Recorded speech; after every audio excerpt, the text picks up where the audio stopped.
बहुत स्वागत व्यूअर्स आप सभी का। आप देख रहे हैं आपका फेवरेट प्रोग्राम कॉफी पर कुरुक्षेत्र। मैं हूं सौरभ शर्मा। रोज की तरीके से आपके साथ शर्त एक ही, आपसे बात करने की सारी बातें खुल्लम खुल्ला, कुछ छुपाएंगे नहीं, सब बताएंगे जो कोई और आपको बताता नहीं है। बहुत स्वागत आप सभी का। मेहमानों से आज आपको पहले मिलवा देता हूं। प्रदीप सर हमारे साथ हैं। प्रदीप जी बहुत स्वागत आपका। विनोद अग्निहोत्री सर स्टूडियो में आए, बहुत स्वागत सर आपका भी। और शांतनु गुप्ता जी आज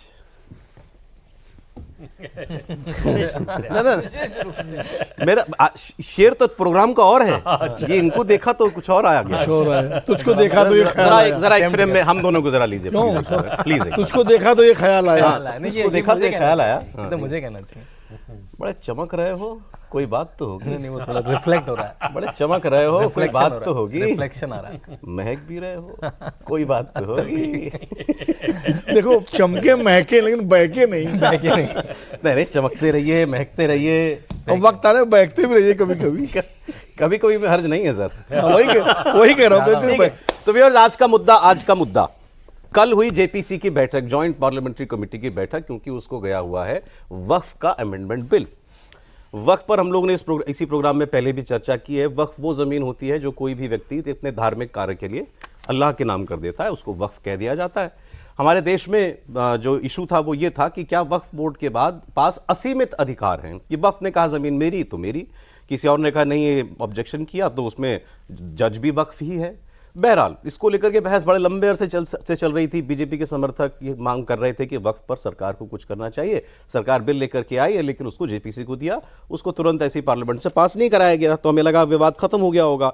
लेकिन जो पहली बैठक हुई इस जेपीसी की, जिसमें 31 सांसद हैं और हर अलग अलग दलों के सांसद हैं, इसमें ओवैसी साहब भी हैं, उसमें 6 घंटे में जबरदस्त हंगामा ही होता रहा। जबरदस्त हंगामा होता रहा। ओवैसी साहब ने अपना एक लंबा चौड़ा 14 पन्ने का उन्होंने एक पॉइंटर दिया और कहा कि ये मेरे ऑब्जेक्शन है, ये इसमें जाने चाहिए कि मैं इसके खिलाफ हूं, आप बाकी इसके बाद आप जो मर्जी कीजिए। लेकिन जेपीसी में आमतौर पर जेपीसी में जो होता है वो बातें गोपनीय होती हैं, बाहर नहीं आती, लेकिन बाहर निकालना ही दुनिया भर में हमारे जैसे लोगों का काम है।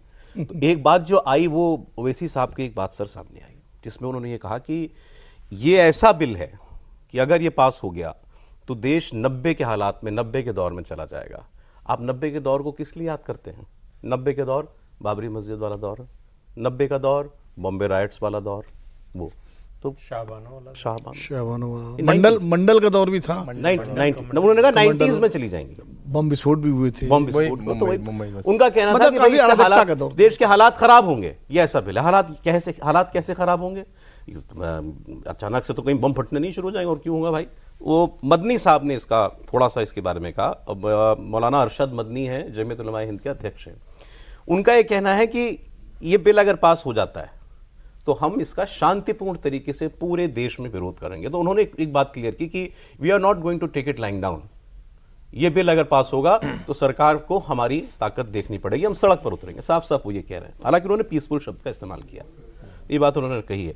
तो आज हम जो बात करने जा रहे हैं वो ये कि ये मोदी सरकार और देश के मुसलमानों के बीच ये चलता क्या रहता है। ये हर कुछ अरसे में कुछ 3 तलाक का बिल आया तो हंगामा, सीए आया तो हंगामा, अब वक्फ आ गया तो हंगामा। सरकार के लोग कहते हैं हम मुसलमानों के दुश्मन नहीं है, हम ये बिल भी हम ला रहे हैं तो गरीब मुसलमानों की हिमायत में ला रहे हैं। गरीब मुसलमान को वक्फ से कुछ नहीं मिलता है, हमने जो संशोधन किए उससे गरीब मुसलमान को कुछ मदद मिलेगी। ट्रिपल तलाक लेकर के आए थे, कहा था भाई हम तो गरीब औरतों बहनों की जिंदगी बचाने के लिए बिल लेकर के आए, उस पर भी हंगामा हुआ है। तो आज हम इसीलिए इसको जरा सा आज बात करना चाह रहे हैं कि इस बिल के जरिए क्या एक बार फिर स्ट्रीट पावर दिखाने की कोशिश, या ऐसा जो चेतावनी चुनौती सी सुनने में आ रही है वो करने की कोशिश होने वाली है? प्रदीप जी। नहीं होने वाली है, लेकिन आप देखिए कि ये वो जो धमकी वाली भाषा है या इस तरह की भाषा है, किसके लिए है? सरकार के लिए नहीं है, बीजेपी के लिए नहीं है, क्योंकि बीजेपी को तो वोट देते नहीं। जिसको वोट देते हैं उसको संदेश दे रहे हैं कि अगर पास होने दिया आपने सहयोग। अभी हम लोगों ने कुछ दिन पहले ही तो देखा उद्धव ठाकरे के घर के बाहर जो प्रदर्शन हुआ मुसलमानों ने किया। हाँ, कि हमने वोट दिया, हमको धोखा दिया। शिवसेना के सांसद वॉकआउट कर गए थे जब ये बिल इंट्रोड्यूस हुआ था। हाँ, तो वो उन्हीं को प्रेशराइज कर सकते हैं ना जिनको आपसे फायदा हो रहा है। तो जिसका नुकसान कर रहे हैं उसको तो धमकी नहीं दे सकते कि हम वोट नहीं देंगे तुम्हें। आपकी ताकत डेमोक्रेसी में क्या है? सबसे बड़ी वोट की ताकत है। जिसके अगर हमारा वोट चला जाएगा, किसी भी पॉलिटिकल पार्टी को सबसे बड़ा डर रहता है कि वोट ना जाए, वोट ना खिसकने पाए। तो ये डर बीजेपी को तो नहीं है इस मुद्दे पर। नहीं सर, मैं तो क्योंकि सीए के मुद्दे लेकिन हाँ, उसी पर आ रहे हैं। अगर स्ट्रीट डेमोन्स्ट्रेशन होता है, अगर शांति व्यवस्था भंग होती है, तो देखिए उसमें फिर सबसे ज्यादा जो इफेक्ट पड़ता है वो देश की इकोनॉमी पर पड़ता है, देश के विकास पर पड़ता है, सामाजिक समरसता पर पड़ता है। इस मायने में सरकार के लिए ये खतरा है, जैसे सीए के दौरान हुआ। तो सरकार के लिए इस तरह का खतरा है, वोट का खतरा। लेकिन मैं एक चीज नहीं समझ पा रहा सर। प्रदीप जी कह रहे हैं, एक लाइन में जोड़ दूं, जो मैसेज दे रहे हैं वो विपक्ष को तो दे ही रहे हैं, विपक्ष के साथ साथ जो सहयोगी हैं जेडीयू टीडीपी, नहीं, क्योंकि वो उनकी, क्योंकि असली भूमिका उनकी होगी बिल पास हो या ना हो। सर ये है मेरे पास बाकायदा उनको मैसेज दे रहे हैं। नीतीश कुमार को पटना में मुस्लिम बॉडीज ने जाकर के मेमोरेंडम दिया है। चंद्रबाबू नायडू को दिया। चंद्रबाबू नायडू को तो टीडीपी से मिले हैं, जेडीयू से वो मिले हैं, चिराग पासवान से नहीं, नोमानी साहब ने कहा है, उनका स्टेटमेंट और पढ़ रहा था। सारे सदस्यों से मिले हैं। तो they are warning the opposition कि भाई ये बिल आप हमें पसंद नहीं है, ये आप जो इसका पर्सनल रोकना बोर्ड आपकी के जिम्मेदारी है जो प्रवक्ता और हैं, सरकार के सहयोगियों को। नोमानी साहब का स्टेटमेंट आया है कि हमको चंद्रबाबू नायडू नीतीश कुमार ने एश्योर किया है कि हम पास नहीं होने देंगे। मेरा सर जो नहीं, ये नहीं कहा। उनका स्टेटमेंट आया है, नोमानी उनका स्टेटमेंट है कि हम आपके कंसर्न का ध्यान रखें। मेरा नहीं, सवाल नोमानी सर, ने ये कहा मेरा कि- सवाल ये है, सीएए आया था, जब सीए था आसपास के हिंदुओं को और देशों के भारत में लाने का, प्रताड़ित हिंदुओं को, बहरहाल उसको जब एनआरसी से जोड़ा गया और उस वक्त सरकार ने भी कहा था सीए एनआरसी से जुड़ा हुआ है, तो इसको देश के मुसलमानों ने मुसलमानों के खिलाफ माना और फिर उसमें देश भर के अंदर प्रदर्शन हुए थे। तो चले उसको तो एक खतरा महसूस किया था कि ये आम मुसलमान के लिए खतरा है, कहीं हमारी नागरिकता ना चली जाए। भले हम उस पर आर्ग्यू कर सकते हैं कि ऐसा कुछ नहीं था, सरकार की इंटेंशन ऐसी नहीं थी, लेकिन इस बिल में तो ये बिल एक आम मुसलमान से जुड़ा हुआ बिल कैसे है, मैं ये नहीं समझ पा रहा हूं। वक्फ आम इसका आधार मेरे हिसाब से सच्चर कमेटी की रिपोर्ट। बिल्कुल। सच्चर कमेटी की रिपोर्ट जिसने भी पढ़ी होगी तो उसको मालूम, उसको उसी समय अंदाजा हुआ होगा कि वक्फ के खिलाफ, वक्फ एक्ट में संशोधन होना चाहिए, उसके खिलाफ कार्रवाई होनी चाहिए। बोर्ड जिस तरह से चल रहे हैं, ये कुछ लोगों का फीफडम बन गया है, एग्जैक्टली भ्रष्टाचार का अड्डा बन गया है। इसका आम मुसलमान से कोई लेना देना नहीं है। आम मुसलमान के लिए बना था कि उन जो गरीब है मुसलमान, उनकी पढ़ाई, शिक्षा, इलाज और दूसरे उनके जीवन स्तर को सुधारने के लिए, उनकी समस्या हल करने के लिए उसके लिए इस्तेमाल होगा। तो क्या कहा सच्चर कमेटी ने कि जितनी संपत्ति है वक्फ बोर्ड के पास, उससे जो आमदनी होनी चाहिए, ये 2006-7 में वो कह रहे हैं, वो कह रहे हैं कि 12,000 करोड़ रुपए की सालाना आमदनी होनी चाहिए। होती कितनी है? 200 करोड़, 150-200 करोड़। 2006 तो इससे आप अंदाजा लगा लीजिए कि भ्रष्टाचार का स्तर कितना बड़ा है। इसका आम मुसलमान से कोई लेना देना, कोई लेना गरीब मुसलमान को वक्फ से कुछ नहीं मिलता, कुछ नहीं मिलता। तो इसीलिए कुछ परिवर्तन होगा तो शायद कुछ मिल जाए, ये गुंजाइश बनेगी। एक बात तो ये हुई। अब मैं ये जानना चाह रहा हूं सर, क्या फिर वही दौर में लौटाने की कोशिश हो रही है जब ओवैसी साहब 90 का दौर कहते हैं? हमें याद है, हम यहाँ दिल्ली में रहते हैं तो जामा मस्जिद है, जामा मस्जिद के शाही इमाम होते थे, इमाम बुखारी, बाकी सब लोग ज़्यादा बताएंगे, नेता मौके मौके पर जाते थे उनके पास और वो खुलेआम कहते थे भाई जो बड़े इमाम साहब थे इसके साथ चलेंगे, हमारे के पिताजी, हाँ। वो तो उनकी चौखट पर तो उसमें तो तमाम बड़े बड़े नेता जाते। सोनिया गांधी भी गई शायद, नहीं? सोनिया गांधी को तो नहीं, मतलब वीपी सिंह गए हैं उनकी चौखट पर, उनके यहाँ जो है, मे बी नॉट, मैं कंफर्म सभी कर बड़े दूं। नेता नहीं, सोनिया गांधी नहीं गई। सोनिया गांधी नहीं गई, चंद्रशेखर जी। लेकिन एक बात कह दें, उनके खिलाफ किसी ने अगर खुलकर सार्वजनिक रूप से बोला तो वो कांची राम थे। अच्छा। बेगम हजरत महल पार्क में रैली थी, उसमें कहा कि इसकी जो है इमामत मैं निकालूंगा। अच्छा। हाँ, सीधे सीधे धमकी दी थी। और उसमें एक मुलायम सिंह ने भी बोला था, मुलायम सिंह ने रैली में कहा था कि इमाम साहब इमामत करें, सियासत हमको करने दें।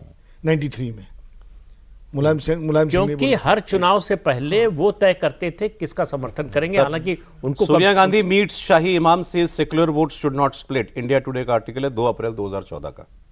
2014 उस समय जो इमाम रहे होंगे, तो उसमें ये थे बड़े इमाम ये गए थे इनके घर 2014 में। अब्दुल्ला बुखारी सोनिया गांधी से मिलने 10 जनपद गए थे।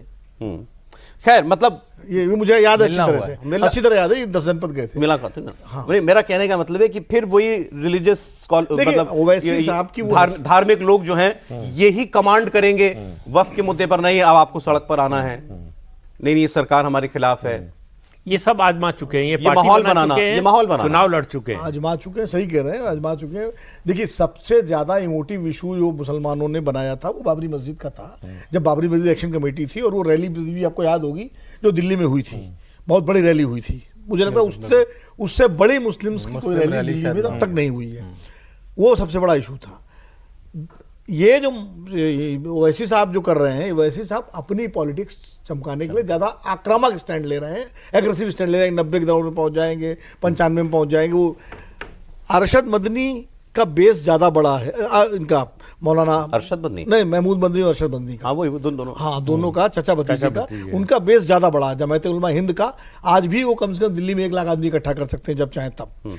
ओवैसी साहब में वो ताकत नहीं है, वो हैदराबाद के बाहर जो है 5000 आदमी नहीं इकट्ठा कर सकते। तो जो कुछ भी अगर है तो बेस उनका है, और वो मुस्लिम पर्सनल लॉ बोर्ड में भी है वो लोग। तो इन दोनों ने मिलकर प्रेस कॉन्फ्रेंस की है, मतलब all India Muslim personal law board के लोगों ने और अरशद मदनी साहब। हाँ, तो मदनी साहब जो देवबंदी है ना, देवबंदी स्कूल के वो है। वो बताऊंगा आपको इन्होंने क्या क्या कहा है। ये कह रहे हैं कि हमारे मुस्लिम धर्म के ऊपर चोट हो रही है, हम इसका विरोध करेंगे। इस्लाम के खिलाफ, मुसलमानों के खिलाफ बहुत खुलकर कहा जा रहा है, हम इसे महसूस कर रहे हैं। इस्लाम और मुसलमानों के ऊपर चुनाव में चोट की गई और ऐसा लगता है कि हिंदू मुस्लिम को लड़ाकर चुनाव जीता जा सकता है, मगर उनका वो तजुर्बा कामयाब नहीं हुआ। बेसिकली वो ये कह रहे हैं कि भाई तुमने मतलब अब मुसलमानों के नाम पर अब चुनाव जीता नहीं जा सकता। इसको आप इसको रिलेट कीजिए जो बीजेपी वाले कहते हैं 2014 के चुनाव के बाद कि हमको वोट जिहाद से हरा दिया। भाई एक टाइम लगता था ना कि भाई कि शायद देश में मुस्लिम वोट इररेलेवेंट हो गया है, मतलब कि irrelevant हो गया, ये स्प्लिट हो जाता है। हाँ, मुस्लिम वो- वोट का वो जिता हरा नहीं irrelevant सकता। हो। हाँ? वीटो कि वो अब वो हार जीत चुनाव में तय नहीं करता, पर 2024 ने कहानी पलट दी। नहीं, लेकिन नहीं, लेकिन तीन चार पॉलिटी स्टेट, नहीं तीन है। चार स्टेट। सर बीजेपी वाले कहते हैं हम वोट जिहाद से रहे। वो गलत गलत बोलते हैं। एडिशनल तब मिलता है था वो। उनको वोट की जो है इस बार नहीं वो मिला, एडिशनल उस ऐड ऑन गिनती करता का है कोई वो। मतलब नहीं। हाँ, वो सही कह रहे हैं, वो ऐड जो ऑन फर्क करता है। पड़ा वो दलित वोटों से पड़ा। वो कुछ OBC उसके वोट से शिफ्ट होने से बीजेपी का नुकसान। एनीहाउ जो माहौल देखिए, जो क्रिएट किया आपको जा- वोट देता है वो चला जाएगा तभी तो नुकसान नुकसान होगा। होगा। वो मैं तो कह है रहा ही नहीं हूं- आपके पास। मैं कह रहा हूं कि नहीं अगर वो, लेकिन अगर पहले वो वोट मुसलमानों का बढ़ बढ़ जाता जाता था। था, अब नहीं बढ़ रहा है। स्ट्रेटेजिक हो कभी गया। नहीं बढ़ता था। सही कह रहे हैं। हमेशा जो है स्ट्रेटेजिक वोटिंग होती है, रात में मैसेज जाता है कि कौन सा कैंडिडेट ऐसा है जो बीजेपी के कैंडिडेट को हरा सकता है। इतना ऑर्गेनाइज्ड सिस्टम जो है और कहीं नहीं है। व्हाट जो सर ने कहा कि जमीयत की ताकत है, जमीन पर वो अपने आदमी खड़ा कर सकता है। ओवैसी साहब जैसे लोग ये बात कह रहे हैं, क्या मेरा सवाल ये है कि क्या देश में वही माहौल CA/NRC वाला बनाने की कोशिश हो रही है आपको वक्फ के बहाने? मेरे ख्याल से जैसे कहा कि वो एक डर का माहौल कि जब भी ये JPC बैठे तो ये सुन के बैठे कि भाई हम ऐसा कर सकते हैं। और मैं प्रदीप जी की बात से एग्री करूंगा कि ये मैसेज उनके लिए है जिनका वोट उनको मिलता है। भाई तुमको 90% वोट देते हैं, 95% वोट देते हैं, हमारे चक्कर में तुम चुनाव जीतते हो, तभी आप उद्धव के घर के सामने भी खड़े हो जाते हो। देखिए, जब हम बार हम पिछले कई सालों से मुस्लिम अपीसमेंट की बात करते हैं तो वो है क्या मुस्लिम अपीसमेंट? उस मुस्लिम अपीसमेंट का सरगना वक्फ बोर्ड है, उस मुस्लिम अपीसमेंट का सरगना प्लेसेस ऑफ वर्शिप एक्ट है।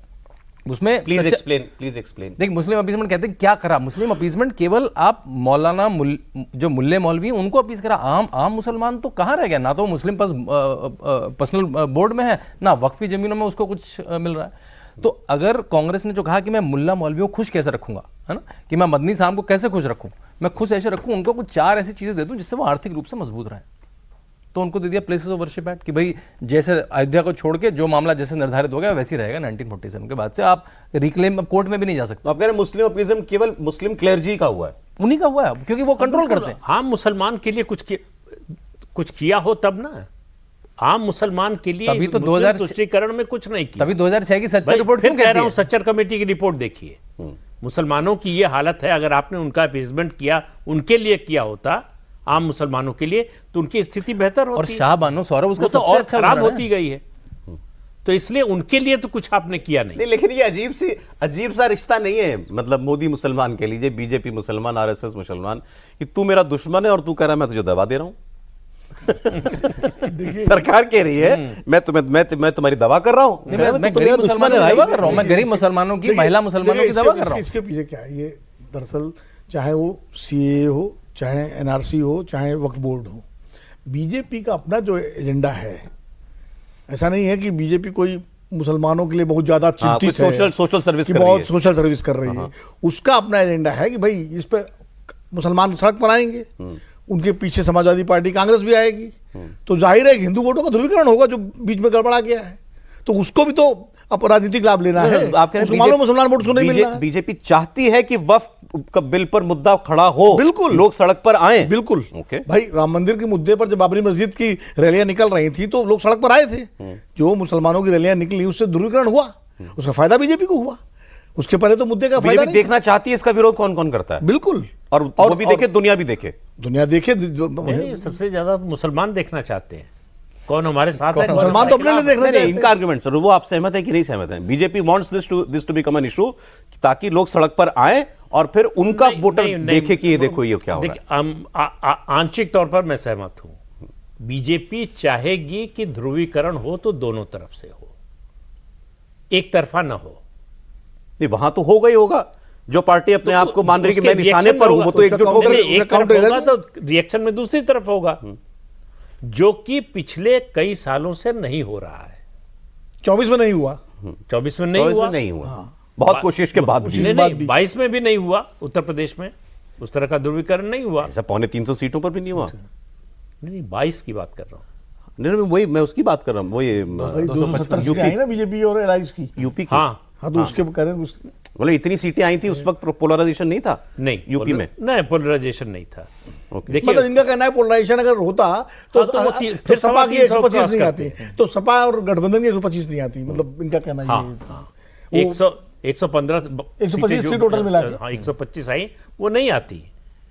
दूसरी बात यह है कि आप देखिए कब कब इस तरह के कदम उठाए। 17 में था वो तो।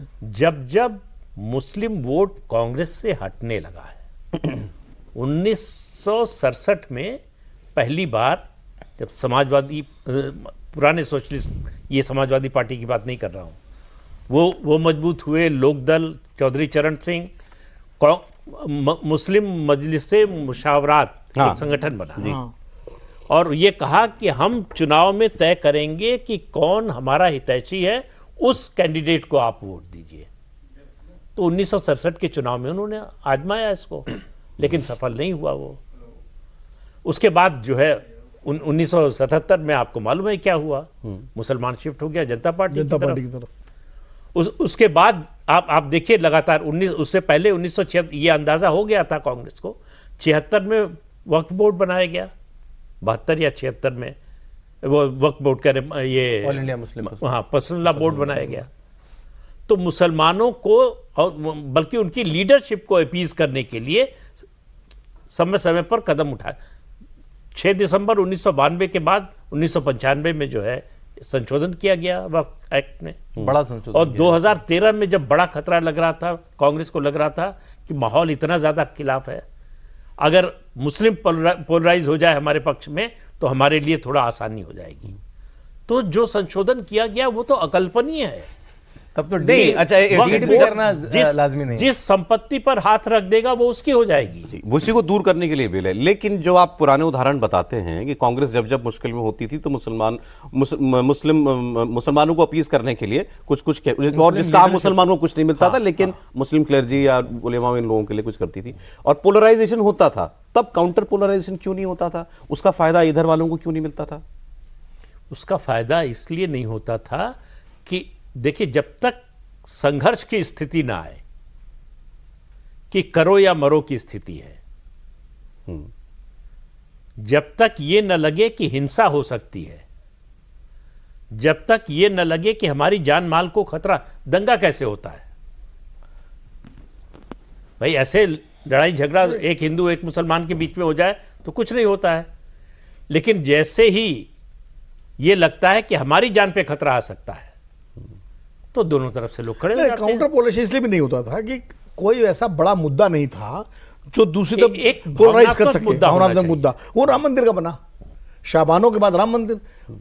नहीं मतलब उस टाइम पर हिंदू समाज को कोई फर्क नहीं पड़ता, तो तुमने शाहबानो कर दिया, तुमने शाहबानो के बाद तो बना, places of worship Shah Bano act कर 86 में दिया। हुआ, उसके बाद हुआ। ये जो शाहबानो ने मुस्लिम तो अपीजमेंट का मुद्दा दशकों से चला रही थी जनसंघ फिर बीजेपी, उसका इम्पैक्ट पड़ना शुरू हुआ शाहबानो के बाद। सर कुछ कहें। इम्पैक्ट शाहबानो से पड़ना शुरू हुआ। हिंदुओं के लिए कोई भावनात्मक मुद्दा चूंकि नहीं था तब तक, मंदिर का आंदोलन चलता था, साधु लोग करते रहते थे, लेकिन एक पॉलिटिकल उसकी कोई बैकिंग नहीं थी। जब बीजेपी ने इसको एक इशू के रूप में उठाया, आपने उसमें शामिल किया, तब ये मुद्दा बना, और इतना इमोटिव मुद्दा बन गया ये कि फिर वो पोलराइजेशन उसने किया, क्योंकि दूसरा पोजीशन बिल्कुल डिफरेंट हो गई थी।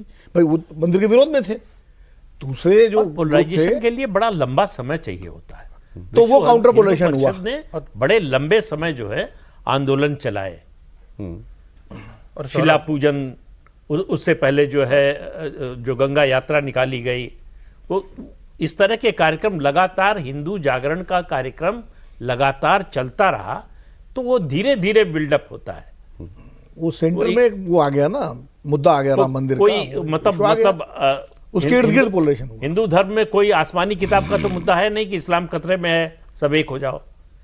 हिंदू धर्म खतरे में है, आप बोलते रहिए, कोई 4 आदमी आपके साथ नहीं सही बात है, इकट्ठा होगा। सही बात है। और मेरे ख्याल से जानकारी का भी अभाव था। मुझे नहीं लगता कि किसी को आज से 10 साल 15 साल पहले पता था कि वो तमिलनाडु का गांव, जब वो आदमी बेचने गया तो उसे पता लगा मेरा तो पूरा गांव वक्फ बोर्ड में है। वो एक पीएसयू अपनी बॉल बना रही है, उसे पता लगा तो पीएसयू की जमीन ही वक्फ बोर्ड पे है। अरशद बद्दी साहब ने कहा सारे हवाई अड्डे जो है वक्फ की जमीन पर तो बने। ये जानकारी भी नहीं थी कि जो 50,000 एकड़ जमीन थी 1900 में, अब वो करीब 8 लाख 9 लाख एकड़ हो चुकी है। मुझे लगता है जानकारी के अभाव से भी आपको पता लगेगा कि क्या दिक्कतें हैं, केस आने लगे, कोर्ट के वर्डिक्ट आने लगे, पता ही नहीं लगा कि आप ट्रिब्यूनल में जा सकते हैं, उस ट्रिब्यूनल के अगेंस्ट में कोर्ट में नहीं जा सकते, वक्त जा सकता है कोर्ट में, अगर उसे गड़बड़ लगे, आप कोर्ट में नहीं जा सकते। ये मेरे ख्याल से जानकारी, जिसे हम कहते हैं जानकारी का भी अभाव था, तो हिंदू को मेरे ख्याल से उद्वेलित होने का मौका भी नहीं मिला, क्योंकि कुछ उसे पता ही नहीं था कुछ हुआ। वक्त पे कभी उद्वेलित हुआ भी नहीं है वो, क्योंकि सीधा हमेशा उद्वेलित जो व्यक्ति होता, चाहे हिंदू हो चाहे मुसलमान, हमेशा वो इमोटिव इशू पे होता है। अरे जैसे हम लोग जो है, आप लोग सब मतलब हम बता सकते हैं, ये बात होती है, ये नहीं कि हम लोग कर रहे हैं, ये तो हर चीज दशकों से होती रही चर्चा कि भाई शाहबानो आपने वो अपीजमेंट था कि आपने गरीब महिला को उसका सुप्रीम कोर्ट ने जिसका 150 रुपए हक से दे वो मिलनी थी। 179 रुपीज, 179 सुप्रीम कोर्ट उसको हक दे रहा था, आपने कहा नहीं तो इससे तो इस्लाम पे खतरा हो जाएगा, तो हमने पार्लियामेंट से बदल दिया। या जब प्लेसेस ऑफ वर्शिप एक्ट आया कि भाई ऐसा नहीं कि हर मस्जिद के अंदर मंदिर ढूंढा जाने लगे, तो इस फसाद को रोको, इसको भी लोगों ने कहा ये अपीजमेंट ही थी। या ये वक्फ को और अधिकार देते जाना कि वो जज, ज्यूरी, एग्जीक्यूशनर सब कुछ वक्फ बन गया।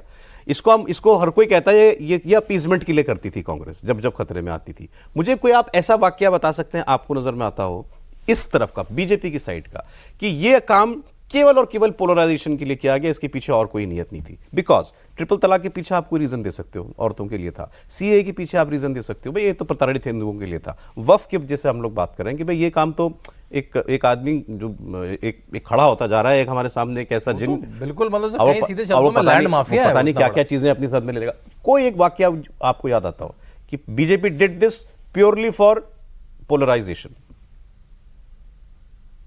बीजेपी एज ए पार्टी तो सब, और कोई या एनी मूवमेंट और an issue? BJP as party movement तो उसने एक ही चलाया, राम मंदिर का ही मूवमेंट चलाया बीजेपी ने उस मामले में।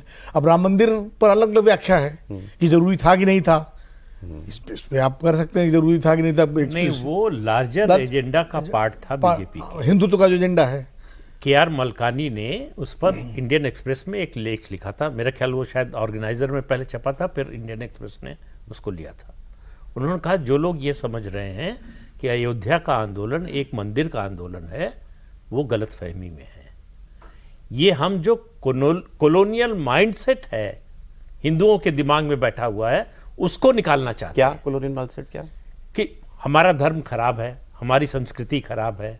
ये जो मैकाले की शिक्षा ने सिखाया कि हिंदू धर्म जो है बड़ा दकियानूसी है, बड़ा घटिया, मतलब हिंदू धर्म से ज्यादा साइंटिफिक कोई धर्म नहीं है, ये दुनिया सर, हिंदू पुनर्जागरण के लिए हमें मस्जिद में मंदिर ढूंढना था, मतलब नहीं, वो प्रतीक था। मैं ये नहीं कह रहा हूं कि वहां मंदिर नहीं होना चाहिए था या नहीं, मंदिर नहीं, वहां नहीं। नहीं था, भाई ये मगर नहीं, नहीं, that वो- movement, वो ऐसा है कि हिंदू पुनर्जागरण के लिए वो नहीं, मूवमेंट मैंने इसलिए वो पूछा। RSS ने नहीं शुरू किया, ये विश्व हिंदू परिषद ने नहीं शुरू किया, 500 साल से संघर्ष हो रहा था। बिल्कुल ठीक।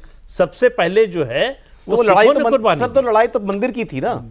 लड़ाई तो मंदिर की वो थी, larger agenda की नहीं थी। लेकिन राजा राम, भगवान राम के लिए थी। जो इस देश की आत्मा की पहचान है, इस देश की संस्कृति की पहचान है।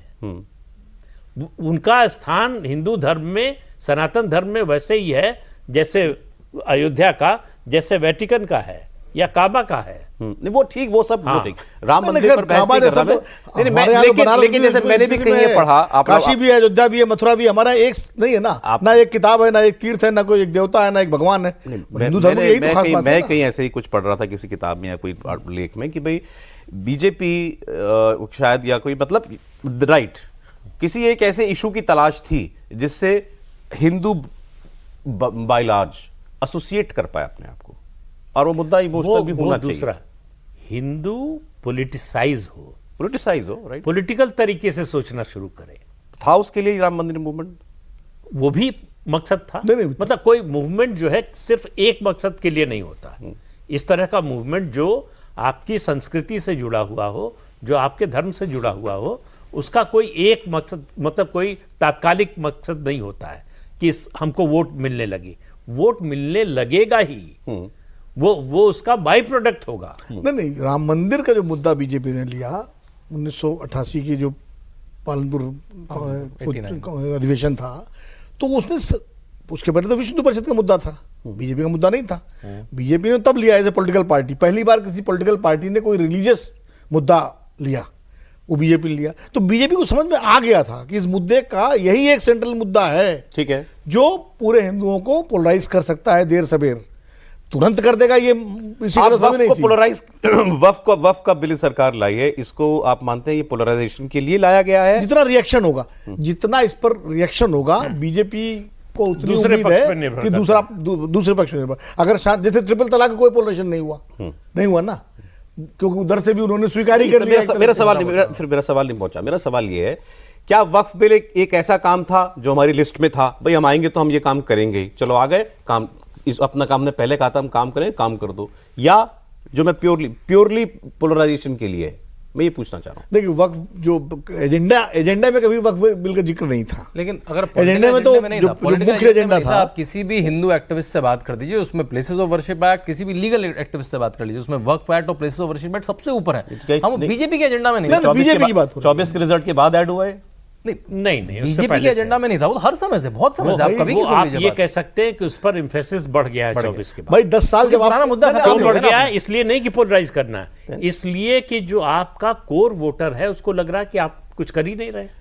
क्योंकि आपने 370 मुझे- कर दिया। मेरा आपने- राय डिफरेंट आपने- है। 10 साल जब आपके पास पूरा बहुमत था, अगर आप वक्त पे वाकई गंभीर थे तब कर लेते थे। अगर ये इतना बड़ा इशू था, बड़ा तो इशू था, ये तो- एग्जैक्टली यही बात कह रहे हैं। ये जो आप बीजेपी का कोर वोटर है उसको यही लग रहा है जो पहले क्यों नहीं कि किया? 10 साल क्यों नहीं किया, आप कर लेते, तब आपको ना नीतीश तब की आपने जरूरत थी, क्यों ना नहीं चंद्रबाबू किया? की ये जरूरत थी, नाराजगी है, उस नाराजगी को दूर करने के लिए ये हो रहा नहीं, है। दूर नहीं। अब आप उसके जरिए कि भाई हम तो करना चाह रहे हैं, ये हमें करने नहीं दे रहे, इसका भी तो रिएक्शन है। हम तो करना चाह रहे हैं इस बात को, तो हमें अभी समझ और में आ गया। तो अभी और कुछ भी होगा? प्लेसेस ऑफ वर्शिप एक्ट, नहीं, UCC, places of worship act, Waqf, UCC तो है ही, हाँ। यूसीसी नहीं, तो नहीं, UCC तो एजेंडे में आज से नहीं, वो जनसंघ के पहले पहले से से है। Places of worship UCC act तो सुप्रीम कोर्ट में है चैलेंज मामला। है, अभी भी चैलेंज है। UCC और तो सरकार पार्लियामेंट affidavit चाहे तो नहीं कर दे रहे रही। थे, सुप्रीम कोर्ट में से क्या होता है? पार्लियामेंट कर सकती है।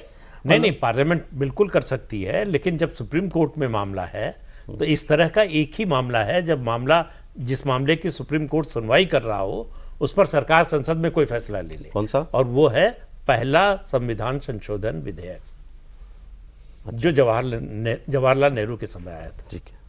अच्छा, एक उसकी लास्ट, सुनवाई चल रही थी। देखिए अरशद मदनी साहब ने, सर समय क्योंकि रह गया 1-2 मिनट, चलो, एक शेर तो मैं सुनाऊंगा। हाँ ना, सुनिए, मैं भी सुनाऊंगा। मैं भी, ये वाला तो बस बना दिया था मैंने। नहीं, इस पे इन्होंने कहा है, अरशद मदनी साहब ने ये कहा है कि नेहरू और गांधी ने वादा किया था मुल्क का दस्तूर सेक्युलर होगा, और उसी के आधार पर कहा गया मस्जिद, इमामबाड़े और हमारी सारी चीजें सुरक्षित होंगी। आज छोटी की सी बात सरकार बोल उसके दूंगा। खिलाफ है। देखिए, नेहरू ने तो लियाकत के साथ पैक्ट करके ये भी वादा किया था कि जो अल्पसंख्यक पाकिस्तान और बांग्लादेश में है वहां पे सुरक्षित रहेंगे। भारत में तो फ्लरिश कर रहे हैं, भारत में तो अजीम प्रेमजी बन रहा है, शाहरुख खान भी बन रहा है, क्रिकेट में भी जा रहा है और प्रेसिडेंट भी बन रहा है। वहां तो नहीं हो रहा ना। वहां बताइए मुझे आप, सर चलें सर, 20 बड़े शेर पॉलिटिशियन तो सुन रहे हैं, बांग्लादेश शेर तो सुन रहे हैं। कह लीजिए। अरे शांतनु, शेर सुनिए, कहाँ नेहरू लियाकत होता रहेगा। आंधियों का इतनी मर्तबा आना इत्तेफाक तो नहीं है, आंधियों का इतनी मर्तबा आना इत्तेफाक तो नहीं है, शायद मेरी कश्ती इम्तहान के काबिल रही होगी। क्या बात है, कौन कह रहा है? देश के मुसलमान कह रहे हैं? मदनी साहब कह रहे होंगे। हाँ ठीक है। अब इनके रिश्ते के बारे में मैं 2 लाइन कह सकता हूँ। मतलब मोदी और इस सरकार का जो रिश्ता 10 साल से जो चला आ रहा है कि भाई मोहब्बत में दिखावे की दोस्ती ना मिला, मोहब्बत में दिखावे की दोस्ती ना मिला, अगर गले नहीं मिल सकता तो हाथ भी ना मिला, ना मिला। दिल से मिलो, दिल से मिलो। ये जो अविश्वास है ये दूर होना चाहिए, जो इनसिक्योरिटी है ये खत्म होनी चाहिए। और सर इसकी पहली जिम्मेदारी किसकी है? देखिए, ताली तो दोनों हाथ से बजती है, एक हाथ से ताली तो नहीं बज सकती। पिछले 10 साल में जितना इस सरकार ने मुस्लिम समाज के लिए किया है, इससे पहले किसी सरकार ने नहीं किया। नमक है कि नमक? ऐसी सरकार I will take it with a pinch of salt.